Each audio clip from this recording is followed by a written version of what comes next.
Recording मत करो बेटा, हटाओ हटाओ फोन।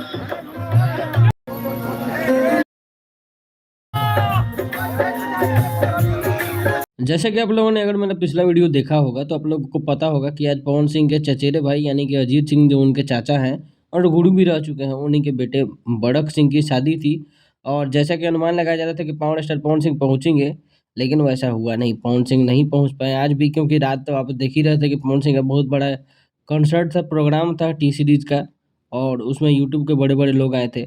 और आज जो है शादी में पहुंचना मुश्किल ही था, क्योंकि पवन सिंह का शेड्यूल इतना टाइट होता है, लेकिन पवन सिंह ने वीडियो कॉल किया। और पवन सिंह के भाई स्टेज पर दिख रहे होंगे, रघु सिंह, जिनका शादी इसके पहले था, और इसका बहुत सारा वीडियो आपको देखने को मिला होगा। काफ़ी इंतजार हो रहा था कि पवन सिंह पहुंचेंगे, लेकिन नहीं पहुंच पाए। और इस शादी में जाहिर सी बात है उस तरह का व्यवस्था होगा नहीं पवन सिंह के पहुंचने लायक, उतना क्राउड को मेंटेन करने लायक। तो पवन सिंह अपने बिजी शेड्यूल और इस कारणों से शायद नहीं पहुंचेंगे। बाकी वीडियो अच्छी लगे तो राय जरूर दीजिएगा।